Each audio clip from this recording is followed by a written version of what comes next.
Hello बच्चों। तो स्वागत है मेरे YouTube channel maths by Akash sir में।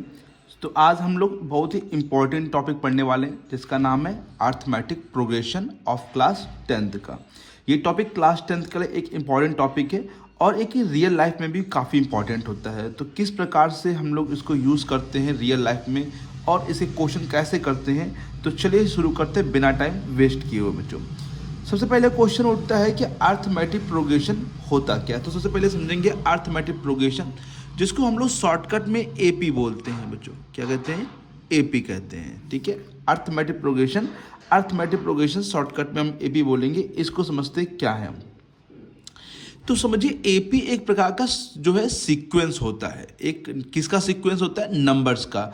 नंबर्स का सीक्वेंस होता है जिसमें हर टर्म जो होता है अपने प्रीवियस टर्म के एक डिफरेंस के सेम होता है। प्रीवियस टर्म का डिफरेंस मतलब जैसे समझिए एग्जांपल से यहाँ पे, जैसे यहाँ पे मैंने सीरीज को लिखा है 4, 6, 8, 10 और ये डैश। एक सीक्वेंस लिखा है जिसमें देखिए कोई भी नंबर है अपने प्रीसीडिंग नंबर में 2 ऐड करके बच्चों ये आया है ना। 2 ऐड कर रहे हैं तो ये आ रहा है। जैसे ये समझिए 8 है ना, 7, 6, 5, तो ये इसमें कितना ऐड हो रहा है? देखिए बच्चों -1 ऐड हो रहा है बच्चों यहाँ पे। तो अर्थमेटिक प्रोग्रेशन क्या होती है? एक ऐसी सीक्वेंस होती है जिसमें हर एक टर्म जो होता है उसके प्रीवियस टर्म का जो डिफरेंस होता है, जो उसके प्रीवियस टर्म का डिफरेंस वो हर जगह सेम होता है। तो उसको हम लोग कहते हैं अर्थमेटिक प्रोग्रेशन बच्चों। समझ में आ गया सब बच्चों को? जैसे एग्जांपल, जैसे यहाँ पे देखिए 6 में 4 जाएगा तो कितना बचेगा? 2। 8 में 6 जाएगा तो 2 बचेगा। 10 में 8 जाएगा 2 बचेगा। 7 में 8 जाएगा तो -1। 6 में 7 जाएगा तो -1। तो प्रीवियस जो ये टर्म्स होते हैं और उसके जो प्रीवियस टर्म होता है उनका डिफरेंस जो होता है वो सभी जगह क्या होता है? सेम होता है। समझ में आया सब बच्चों को? एक सीरीज और समझिए, जैसे मान लीजिए लिखा है बच्चों 9, फिर लिखा है 11, 13 लिखा है, फिर मान लीजिए 17 लिखा है, फिर मान लीजिए 21 लिखा है। इस प्रकार से तो देखिए बच्चों डिफरेंस चेक करिए।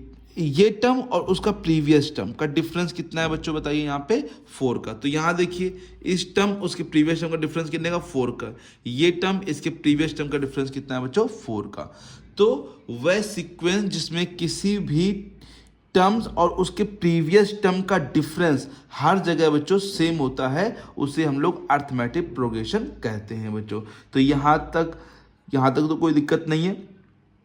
ठीक है, तो आप समझते हैं इंपॉर्टेंट टॉपिक इसमें कौन कौन से टॉपिक आते हैं। पहला टॉपिक तो समझ में आया एपी क्या होता है बच्चों, सभी लोग को आशा करते ही आ गया होगा। अब नेक्स्ट टॉपिक है कि एपी के कुछ इंपॉर्टेंट टर्म्स होते हैं वो समझने का प्रयास करते हैं। तो सबसे पहले एपी में जो आता है फर्स्ट टर्म। ये फर्स्ट टर्म क्या होता है? जैसे बात करें फर्स्ट टर्म, तो फर्स्ट टर्म का मतलब होता है ए। हम लोग एपी में फर्स्ट टर्म को ए से डिनोट करेंगे बच्चों। जैसे फर्स्ट टर्म यहाँ पर देखिए क्या है? 4 है। फर्स्ट टर्म यहाँ पे क्या है? 8 है। फर्स्ट टर्म यहाँ पे क्या है? 9 है। तो इस फर्स्ट टर्म को हम लोग यहाँ पर ए से डिनोट करते हैं। ओके बच्चों, जब किसी भी सीक्वेंस का जो फर्स्ट टर्म होगा उसको हम लोग ए से डिनोट करेंगे। नेक्स्ट है कॉमन डिफरेंस।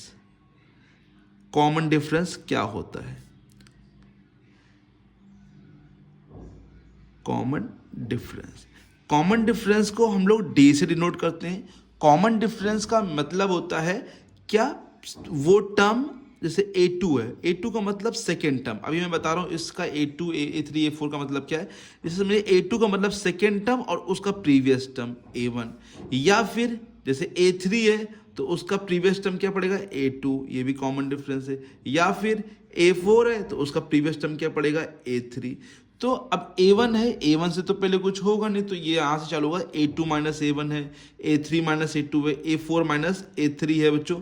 तो ये क्या होता है? कॉमन डिफरेंस कहलाता है बच्चों। ये जो हर जगह क्या होता है? सेम होता है। जैसे आप किसी भी टर्म से कोई भी टर्म, मान लीजिए आपने लिया 50, तो उससे प्रीवियस टर्म कौन सा होगा? 49।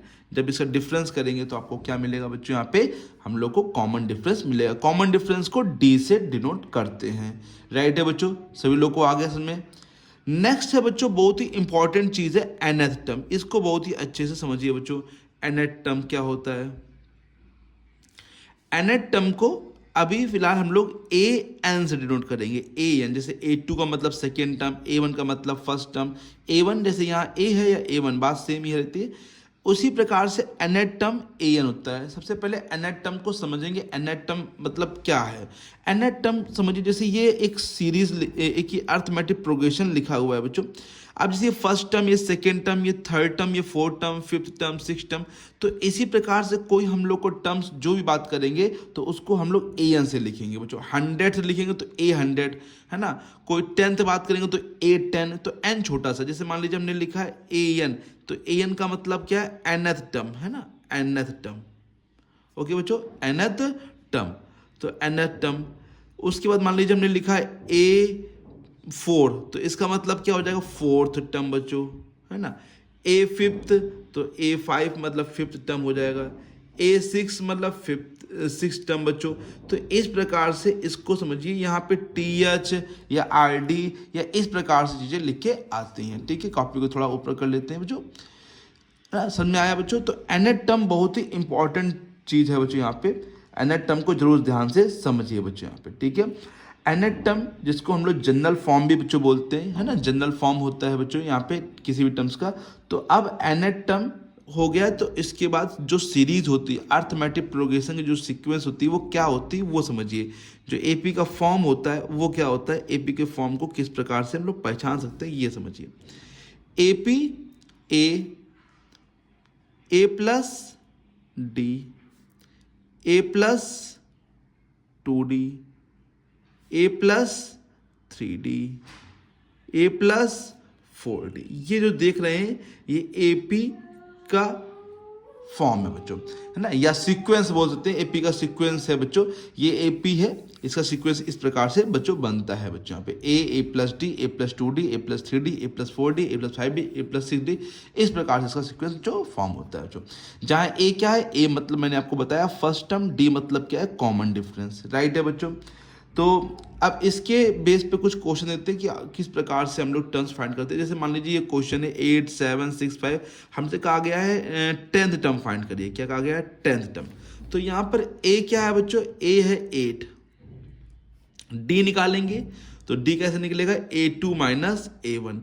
तो A2 की बात करें तो A2 है 7 और माइनस का 8, तो 7 में 8 जाएगा तो क्या बचेगा, -1। ठीक है, तो अब यहाँ A आ गया, D आ गया, हमें 10th टर्म निकालना है, A10 निकालना है। क्या निकालना है, A10।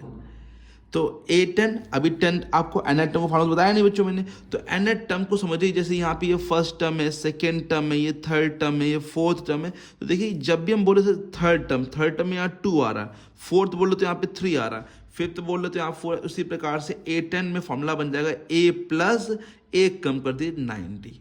ठीक है, अभी मैं एनेट टर्म का फॉर्मूला लिखवा भी दूंगा बच्चों। तो A की जगह वैल्यू पुट करेंगे तो 8 प्लस 9 इंटू -1, तो 8 माइनस का 9, 9 में 8 जाएगा तो क्या बचेगा, माइनस का 1, राइट है। तो आप एनेट टर्म का फॉर्मूला यहाँ पे बता सकते हैं। जनरल टर्म जो होता है A plus n minus 1 into d, ये फॉर्मूला होता है किसका बच्चों, एनेट टर्म का। तो ए एन बराबर क्या होता है, A plus n minus 1 into d, ये फॉर्मूला होता है किसका बच्चों, एनेट टर्म का। ये किसी भी एपी का एनेट टर्म का निकालने का फॉर्मूला होता है बच्चों, राइट है बच्चों। यहाँ तक तो समझ कोई दिक्कत नहीं है बच्चों। ए क्या होता है, फर्स्ट टर्म, एन क्या, डी क्या होता है, कॉमन डिफरेंस, और एन क्या होता है, टर्म्स जिससे हमें फाइंड करना होता है। ठीक है, जिसे हम लोग को फाइंड करना हो, जैसे यहाँ पे 10 फाइंड करना है तो यहाँ पे मैं क्या लिखूंगा, 10, तो 10 माइनस 1 बच्चों। ठीक है, तो समझ में आ गया सब बच्चों को, यहाँ तो कोई दिक्कत तो नहीं बच्चों। जैसे मैंने यहाँ पे 10th टर्म फाइंड किया तो कितना है, -1 होगा बच्चों।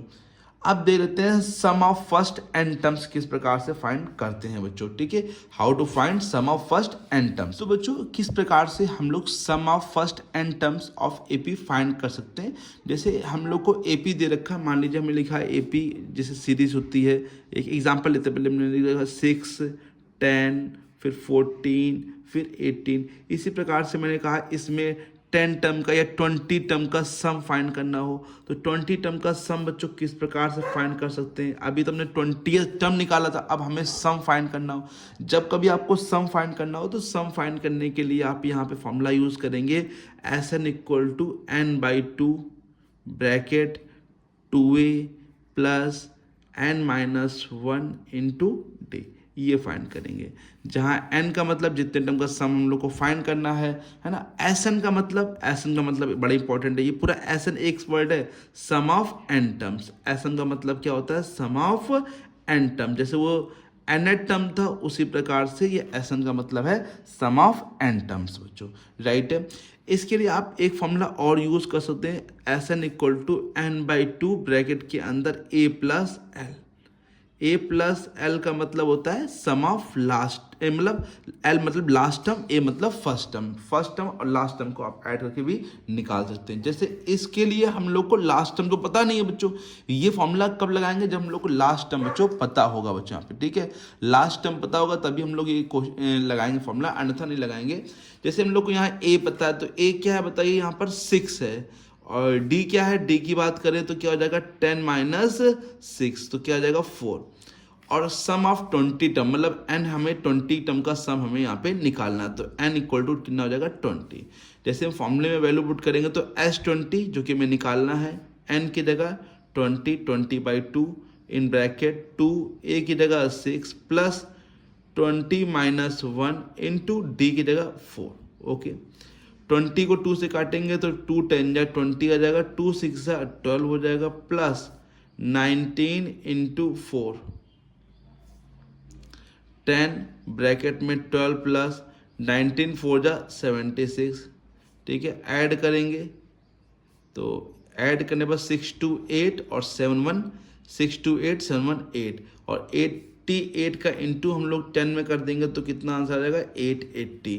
तो इनका जो 20 टर्म का सम हो जाएगा वो कितना हो जाएगा 880 हो जाएगा, राइट है बच्चों। ओके, आ गया सभी लोग को समझ में, यहाँ तक तो कोई दिक्कत नहीं है बच्चों को। आशा करते हैं यहाँ तक सभी बच्चों को आ गया होगा बच्चों, ठीक है। सम निकालना आप लोग को आ गया बच्चों।